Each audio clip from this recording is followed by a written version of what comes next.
इसके बाद में भी सरकार नहीं जागती है तो हमारे पास कोई रास्ता नहीं है। ज़िंदगी भर घुटने रगड़ने का, जंतर मंतर पर यहाँ वहाँ हमने ठेका नहीं ले रखा।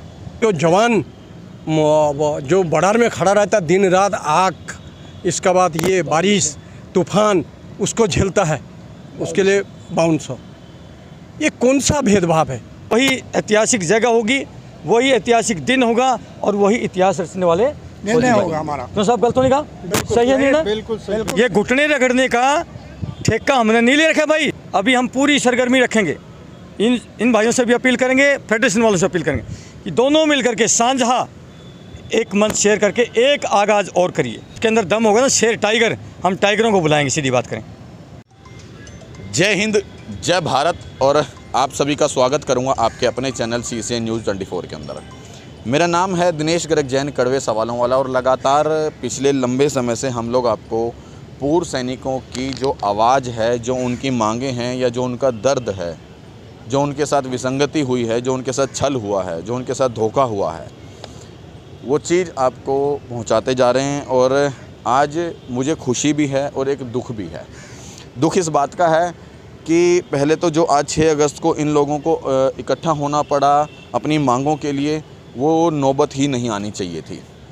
खुशी इस चीज़ की है कि आज यहाँ पर पहुँचकर मुझे ये भी मालूम हुआ कि सैनिक एक है, सैनिक अलग अलग नहीं है, सैनिक एक है। और जो सैनिक अभी भी अपने घरों से बैठ कर के सिर्फ मात्र वीडियो का आनंद ले रहे हैं, उनसे भी निवेदन करूंगा कि सिर्फ वीडियो का आनंद लेने के साथ साथ आप लोग इस तरह के धरने प्रदर्शन में भी शामिल हों, क्योंकि कहीं ना कहीं सरकार आप लोगों के संख्या बल को देखना चाहती है। वीर सिंह चौहान जी मेरे मौजूद हैं और उनके साथ तमाम साथी जितने भी आप यहाँ पर देखेंगे तो सभी के सभी जो हैं पूर्व सैनिक हैं। और सबके अंदर एक रोष भी है और जोश भी है।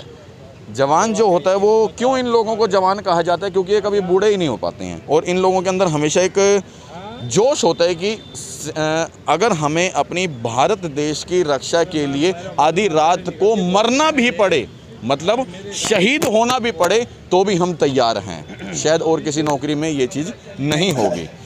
आज हर माँ बाप चाहता है कि अपने बच्चे की शादी हो, उसकी सुंदर सी बहू आ जाए, उसका बैंक बैलेंस हो जाए और वो काम धंधा करे। लेकिन उन माँ बाप को देखो जिन्होंने इन जैसे बच्चों को जन्म दिया और इनको आगे भेजा कि जा बेटा अपने भारत माता देश की रक्षा कर, निस्वार्थ भाव से। पैसा कमाना होता तो शायद ये और भी किसी लाइन में जा सकते थे, लेकिन और उस समय तो तनख्वाही क्या होती थी जिस उम्र में ये लोग लगे होंगे। दूसरी बात, हमारे भारत देश की जो सरकार है वो भारत देश के सेनानियों के साथ गद्दारी, भारत देश के जवानों के साथ हक मारना, उनके साथ छल करना, उनको तड़पाना या उनको इस हद तक परेशान कर देना कि क्या नाम है, इतना गला घोट देना अनुशासन के नाम पर कि सेना में रहते हुए अपनी हक की आवाज़ नहीं उठा सकते। सेना से जब वो निवृत्त होंगे उसके बाद उन लोगों को रामलीला मैदान, जंतर मंतर, तमाम जगहों के ऊपर धरने प्रदर्शन करने पड़ेंगे। क्यों? क्योंकि आपने, सरकार ने एक उनको लॉलीपॉप दिखाया, फौजियों को दिखाया, सैनिक भाइयों को दिखाया कि आप लोगों का जो हक है OROP वो हम देंगे। ये भोले भाले हैं, सैनिक हमेशा भोला भाला रहा है और ये जी जी जी जी कहना सीखें। इन्होंने बिल्कुल यही चीज़ इनको लगा कि शायद ये एक वो व्यक्ति है जो हमें हमारा हक दिलवा सकते हैं, तो क्यों ना इस व्यक्ति को प्रधानमंत्री बनाया जाए। इन लोगों ने उस आम आदमी से प्रधानमंत्री बना दिया। लेकिन अब वो AC के हॉल में बैठे हैं और ये धूप में खड़े हैं। वो बैठे हैं, ये खड़े हैं, और वो AC हॉल में बैठे हैं, ये धूप में खड़े हैं। वो ना जाने कितने लाखों के मशरूम खा जाते हैं, इनको अपना हक भी नहीं मिला है, इसलिए आज ये परेशान है। और माफ़ी चाहूँगा आप सभी से कि 2 मिनट पहले मैंने अपनी बात करने के लिए ले लिया, नहीं तो आपसे बात करनी चाहिए थी। और अब मैं बात करूँगा वीर सिंह चौहान जी और तमाम साथी हैं, उनसे भी मैं बात करूँगा किस तरह से आज का दिन देख रहे हैं। आज 6 अगस्त का दिन आप लोगों ने रामलीला मैदान में रखा था, किस तरह से देख रहे हैं?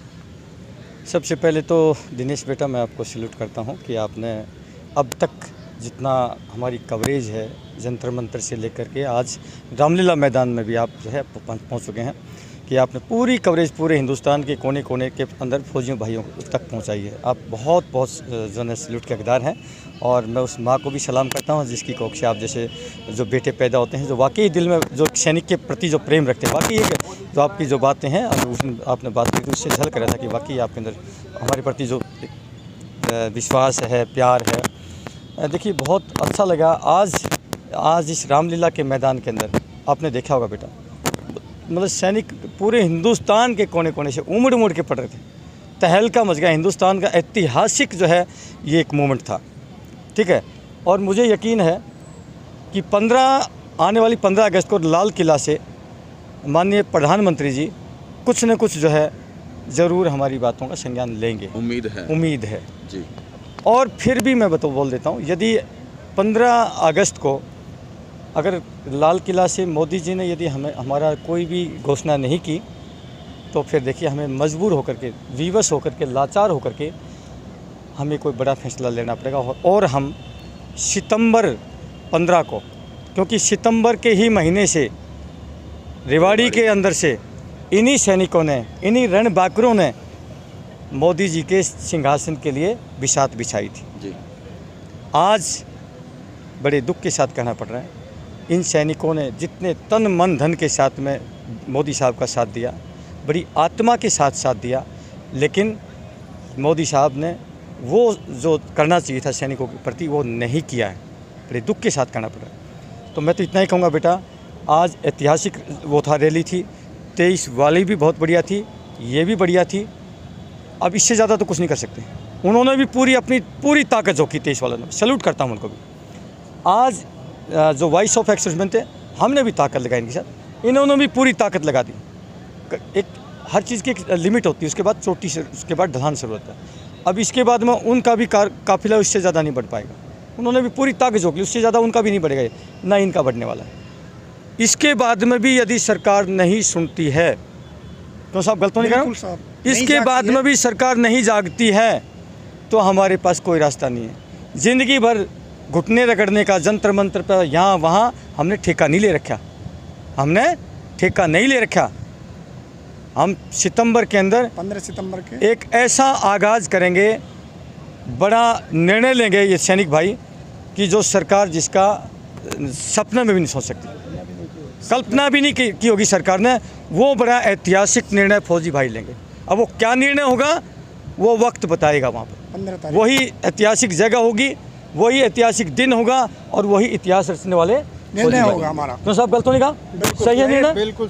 ये घुटने रगड़ने का ठेका हमने नहीं ले रखा भाई, कि हम घुटने रगड़ते रहेंगे, आए तौबा करते रहेंगे और 10 साल जो चलते रहेंगे ना।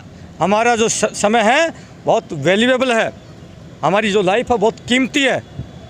हम 15 सितंबर का इंतज़ार करें, हम पहले तो इंतज़ार करें 15 अगस्त का।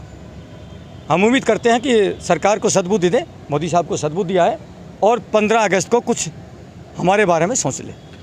क्या लगता है वीर सिंह चौहान जी कि आप लोगों को आपका हक मिल क्यों नहीं रहा है? मेरा सवाल समझना, मिल क्यों नहीं रहा है? उसका एक कारण है, त्रुटि हमारी भी बेटा, गलती हमारी भी है।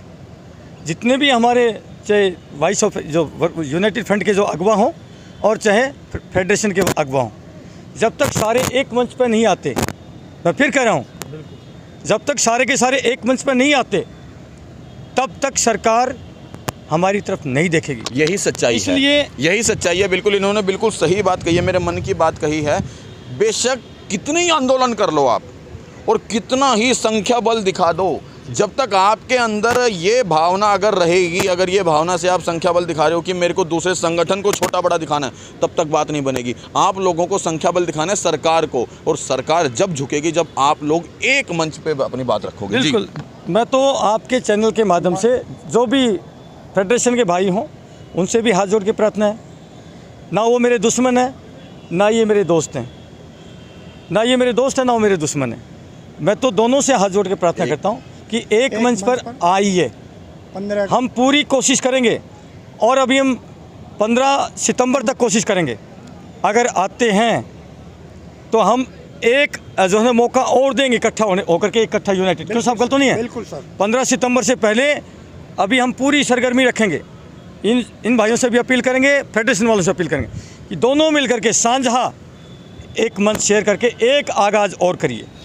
एक चीज़ और है मेरे मन में आ रही है कि अगर जैसे 15 सितंबर को आप लोग जो रेवाड़ी में करोगे, अगर उस मंच के ऊपर भी सभी संगठन एक नहीं होते हैं, तो मुझे नहीं लगता ज़िंदगी भर में एक हो पाएंगे। अगर 15 उस रेवाड़ी की रैली में भी एक नहीं हो पाए तो उस रेवाड़ी की रैली के अंदर मैं आपको बता दूं, वो मैं गुप्त रख रहा हूं, कुछ चीज़ें हमें गुप्त रखनी पड़ेंगी, ठीक है। कुछ गुप्त एजेंडा है और हम वो बात करेंगे। अगर वो हमारी उस मानसिकता का है, जो निर्णय हम लेंगे हम उसी को वहाँ पर बुलाएंगे। ये भी मैं बता देता हूँ, हमारा जो एजेंडा है अगर उससे वो सहमत होंगे तो उन्हीं को बुलाएंगे। हमें कोई ज़रूरत नहीं बुलाने वालों को। ये ज़्यादा जो ना जिसके अंदर दम होगा ना, शेर टाइगर, हम टाइगरों को बुलाएंगे, सीधी बात करें, ठीक है। और जो जिसके मन में कुछ है कि हम कुछ नया इतिहास रच सकते हैं, जिसके अंदर कॉन्फिडेंस लबालब भरा है, हम उसको बुलाएंगे। देखिए सर, अभी तक तो हम सिरसा संघर्ष कमेटी को हम अलग समझ रहे। सिरसा संघर्ष कमेटी भी हमारा ही हिस्सा है। सबका सैनिक संगठन, सबका सैनिक संगठन जो है वो जरूर ही 17 सितंबर को आएगा। मैं उनसे मतलब निमंत्रण देता हूँ अपनी तरफ से। MS दफौटी सबसे छोटा सैनिक मैं हूँ और मैं अभी मेरे अधिकारी भी एक आगे हैं, कर्नल नरेश साहब आज हमारी कमान में अधिकारी नहीं है, ऐसा नहीं है। अब जो सच्चे ऑफिसर हैं वो भी हमारे साथ आ रहे हैं और उन्होंने अपनी बात रखी थी 2004 को जो विक्रम सिंह कमेटी ने वहाँ से बदलाव आया। और मैंने बात रखी जब रिजर्व 1974 से हमारे सैनिकों के साथ अनदेखी होनी शुरू हो गई थी। 71 के युद्ध के बाद हमारे साथ जब उन देश के पास पैसा देने के लिए नहीं था तो हमारे सैनिकों को रिजर्व बना के हमारी DSC बना दी गई, डिफेंस सर्विस कोर बना दी गई। उनको पुलिस की तरह हमारे जो वो हैं संस्थान हैं, जो हमारे भंडारण हैं, उनमें लगाया गया। लेकिन कई सैनिकों को 1965 और 71 को मतलब लड़ने वाले सैनिकों को पेंशन भी नहीं दी गई। यह दुर्भाग्य है। हमारी सभी सरकारों ने आज तक अनदेखी की है, हमारे सैनिकों के साथ हमेशा गलत किया है। तो अब हम सारे जो सच्चे ऑफिसर हैं और जो सिरसा सबका सैनिक कमेटी है और दिल्ली वेटरन्स है, जितने भी सैनिक संगठन हैं, सब हम दिल्ली मतलब हरियाणा रेवाड़ी में जिस तरीके से 2014 के अंदर में माननीय प्रधानमंत्री नरेंद्र दास मोदी जी ने बात रखी कि तो हम 1 रैंक 1 पेंशन दे के रहेंगे, लेकिन उनके वादे झूठे गए और बिल्कुल हम उनके साथ सब सैनिक थे। अब हमने उनको सर पे चढ़ाया है, हम सर से उतार भी देंगे उनको। आप किस तरह से देख रहे हैं साहब? मैं पकड़ लूँगा। धन्यवाद पहले तो CC न्यूज़ का इतना वाइड कवरेज देने के लिए। थोड़ा सा मैं करेक्शन दे दूं कि इन्होंने मेरी रैंक गलत बताई है। मैं एयरफोर्स रिटायर्ड हूँ, warrant officer Chauhan. Warrant officer. अब सवाल कई बार उठता है और आपने देखा हुआ कई संस्थाएं, कई ऑर्गेनाइजेशन मशरूम हो रहे हैं कि एनोमली, वो anomaly, less disability, less pension, less promotion, और जितने भी हैं हमें सब पता है, सबको पता है कि सारी सुविधाएँ बेसिक पे से कनेक्टेड होती हैं। Higher basic pay means higher ancillary benefits, lesser basic pay means और बेसिक पे दो ही तरह से बढ़ती है, या तो आपका प्रमोशन हो या आपको कोई पे कमीशन में इंडेक्स ऑफ रेशनलाइजेशन या फिटमेंट फैक्टर बढ़ाया जाए। पे कमीशन आते रहे, उन पर ध्यान नहीं दिया, कोई नहीं बढ़ाया गया और ना कोई प्रमोशन जो ना पॉलिसी बनाई गई। अब इन सब समस्याओं की जड़ जो आज हम सब यहाँ बैठे हैं, पूरा देश और सारे जवान जो है ना सड़क पे हैं, उनकी जड़ जो अगर कोई है तो शायद बहुत कम लोगों को पता होगी। वो है 2004 अजय विक्रम सिंह कमेटी रिपोर्ट। ये डिफेंस सेक्रेटरी थे। हुआ ये कि ये रिपोर्ट जो है 2004 में ऑफिसरों ने ये कहा कि हमारी काफ़ी कैजुअल्टी हुई कारगिल वॉर में, तो we need younger profile of commanders. कितना बढ़िया बहाना दिया। अफसरों की यंगर प्रोफाइल चाहिए थी, जवानों की नहीं चाहिए थी। What A contrast. इसका उन्होंने रिकमेंडेशन कराया कि फास्टर प्रमोशन, और फास्टर प्रमोशन ऐसा कराया कि कैप्टन 2 साल, मेजर 6 साल, लेफ्टिनेंट कर्नल 13 साल, टाइम बार प्रमोशन, टाइम स्केल प्रमोशन।